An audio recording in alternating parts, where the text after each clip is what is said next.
I watched the most depressing anime of 2025, Taco Piece Original Sin, जिसके बारे में फिलहाल सब लोग बात कर रहा है। तो आज के वीडियो में हम लोग इस एनिमे के बारे में खुल के बात करेंगे। ताको पीस ओरिजिनल सिन जो 2025 का एक ऐसा एनिमे है जिसका की विजुअल देख के तो लगता है बहुत क्यूट और मासूम सा एनिमे है, लेकिन इसको देखने के बाद दिल तोड़ने और सोचने पर मजबूर कर देता है। ये बस एक 6 एपिसोड का छोटा सा ओएनए सीरीज है, लेकिन इसका इम्पैक्ट इतना बड़ा है कि इसको एक बार देखने के बाद हम इसको इजीली भूल नहीं पाएंगे। ताको पीस ओरिजिनल सिन एक ऐसी कहानी है जो शुरू होती है एक पिंक ऑक्टोपस जैसे एलियन के साथ जिसका नाम है तकोपी, जो हैप्पी प्लैनेट से आता है एक मिशन लेकर। एंड द मिशन इस दुनिया में खुशी बांटना। लेकिन जब वो अर्थ पर लैंड करता है उसकी मुलाकात होती है शिजुका कुजे से, 9 साल की लड़की जो बिल्कुल भी खुश नहीं है। शिजुका के स्कूल में उसको बुलिंग का सामना करना पड़ता है, घर पे उसकी माँ उससे ध्यान नहीं देती है और इसका एक ही सहारा है उसका पेट डॉग चैपी। यहाँ पर इस एनिमे का एपिसोड 1 एक ऐसा रोलर कोस्टर है जो तुमको प्यार से गले लगाता है और फिर दिल भी तोड़ देता है। एपिसोड के स्टार्टिंग देख के लग सकते है क्यूट लाइट हार्टेड एनिमे है। ताकोपी का इनोसेंट बिहेवियर्स, उसके हैप्पी गैजेट्स जैसे हैप्पी रिबन, हैप्पी कैमरा और उसकी कोशिश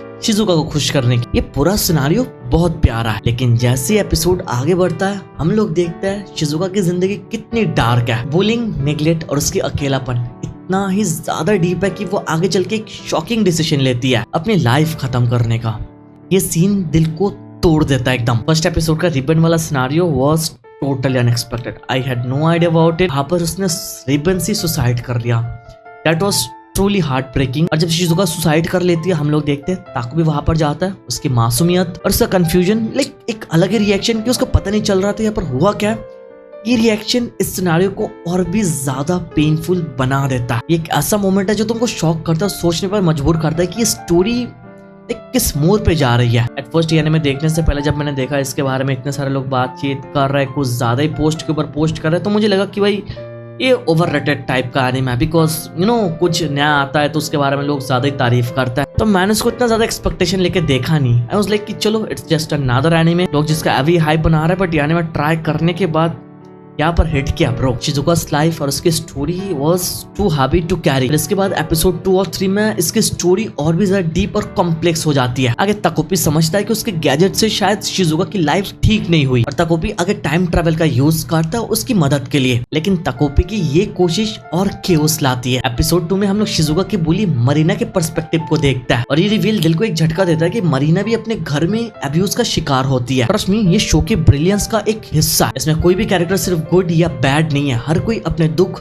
या ट्रॉमा से जूझ रहा है। आगे के एपिसोड में और भी शॉकिंग ट्विस्ट आता है जब तकोपी अपने इनोसेंस में एक बहुत ही बड़ा गलती करता है जो मरीना के साथ एक ट्रेजिक इवेंट में बदल जाता है। ये मोमेंट जहाँ तकोपी और शिजुका के क्लासमेट नाओकी एक क्राइम को छुपाने की कोशिश करता है, ये मोमेंट बहुत हैवी है ब्रो। इस सिनेरियो में एनिमेशन बहुत ही रॉ और रियल फील होती है। पेस्टल कलर और सॉफ्ट डिजाइन के बाद ही पूरे फ्रेम में एक टेंशन क्रिएट किया जो मुझे बहुत बढ़िया लगा। ये मोमेंट तुमको सोचने पे मजबूर करता है क्या यहाँ पर हैप्पीनेस को फोर्स किया जा सकता है? क्या एक एलियन जो ह्यूमन इमोशंस को समझता नहीं, क्या वो किसी के दुख को ठीक कर सकता है? ये जो इस एनिमे के अंदर थीम्स है, बुलिंग, नेग्लेक्ट, डिप्रेशन और गिल्ट, इतने पावरफुल एक्सप्लोर किए गए कि तुम हर एक एपिसोड देखने के बाद थोड़ा रुकने का सोचते हो। इस एनिमे का first 3 episode was already good, but आगे चल के एपिसोड 4 और 5 और भी ज्यादा इंटेंस हो जाती है। शिजुका अब अपने पेन से इतनी टूट चुके वो इमोशनली नम दिखने लगती है। एपिसोड 4 में नाओकी का गिल्ट और उसका मेंटल ब्रेकडाउन बहुत ही ज्यादा हार्ट ब्रेकिंग है। वो शिजुका को बचाने की कोशिश करता है लेकिन उसका खुद का कॉन्शियंस उसको खा जाता है। शिजुका अपने बायोलॉजिकल फादर से मिलने टोक्यो जाती है लेकिन वहां भी उसको बस रिजेक्शन ही मिलता है। ये सीन इतना ही रियल है कि तुम शिजुका के पेन को अपने अंदर फील कर सकते हो, उसका अकेलापन, उसकी बेचैनी और उसकी छोटी सी उम्मीद जो हर बार टूट जाती है। It's more like I am watching an anime जहाँ पर शिजुका बस कुछ ना कुछ फेस करती हुई जाती है। उसकी लाइफ बदतर से बदतर होती जा रही है। एवरी सिंगल एपिसोड के साथ सफरिंग कम नहीं हो रही थी, बढ़ता हुआ जा रहा था और भी बहुत हैवी लग रहा था। और आगे चल के एपिसोड 5 के साथ तकोपी के साथ हम भी समझ जाते हैं कि जो हैप्पी गैजेट्स है ना, ये शायद सिर्फ टेम्पोररी फिक्सेस है। वो शिजुका के डीप साइकोलॉजिकल स्कार्स को ठीक नहीं कर सकता। इस एपिसोड में एक सीन है जहाँ शिजुका अपने माँ के साथ कॉन्फ्रंटेशन करती है और ये बहुत ही अनकंफर्टेबल लेकिन रियल है। एनिमेशन का यूज यहाँ कमाल का है, म्यूजिक भी स्पेयर्स है, लेकिन जब वो बजता है हॉन्टिंग इफेक्ट छोड़ता है। एपिसोड हमसे पूछता है क्या हम किसी के दुख को ठीक कर सकता है जब ये ऑलरेडी इतना ज्यादा डीप हो, और क्या अच्छे इंटेंशंस कभी कभी और भी ज्यादा नुकसान पहुंचा सकता है? एपिसोड देख के दिमाग में ये क्वेश्चन से आता है। अब बात करते हैं फिनाले की, एपिसोड 6 जो एक ऐसा गुड बाय है जो हम सबको याद रहेगा। इस एपिसोड में तकोपी एक बहुत ही बड़ा डिसीजन लेता है, वो पूरे टाइमलाइन को रिसेट कर देता है ताकि शिजुका, मरीना एंड नाओकी के ट्रॉमास कभी एग्जिस्ट ना करे। लेकिन इसके लिए उसको अपना वजूद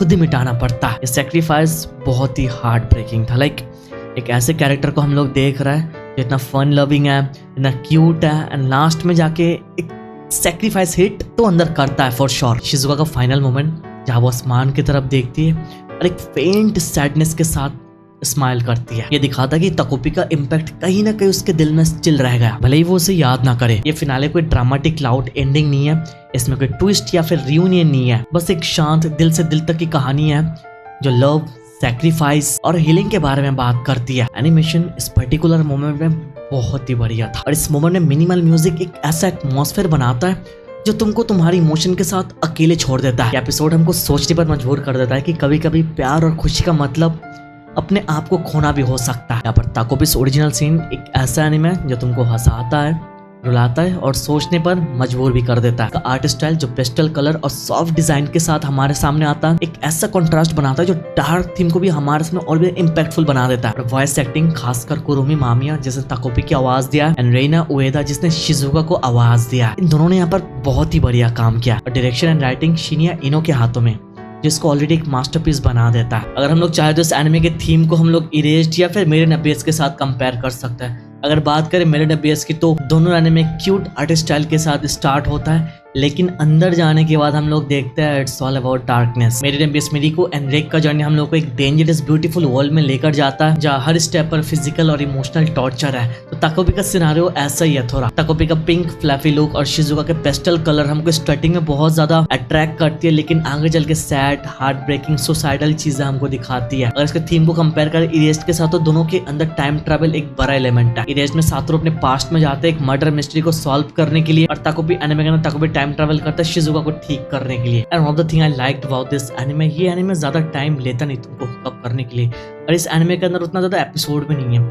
कुल मिला के बस 6 एपिसोड है और 6 एपिसोड के अंदर पूरा एनिमे पैक होके खत्म हो जाता है, which is like कोई भी इस एनिमे को स्टार्ट करके बस कुछ ही घंटे के अंदर खत्म कर सकता है। एंड द बेस्ट पार्ट इस सीरीज का बस 16 चैप्टर्स है जो ऑलरेडी कवर्ड हो चुका है, तो अगर हम लोग चाहेंगे भी तो देयर्स नो सीजन 2। ये एनिमे स्पेशली उनके लिए है जिन लोगों को मैड इन अफेयर्स या फिर योर लाइन पिल टाइप के जैसे एनिमे पसंद है, जहाँ इमोशन, डेप्थ और रियल वर्ल्ड इश्यूज को एक्सप्लोर करता है। और इस पूरे एनिमे का थीम में मुझे बहुत बढ़िया लगा।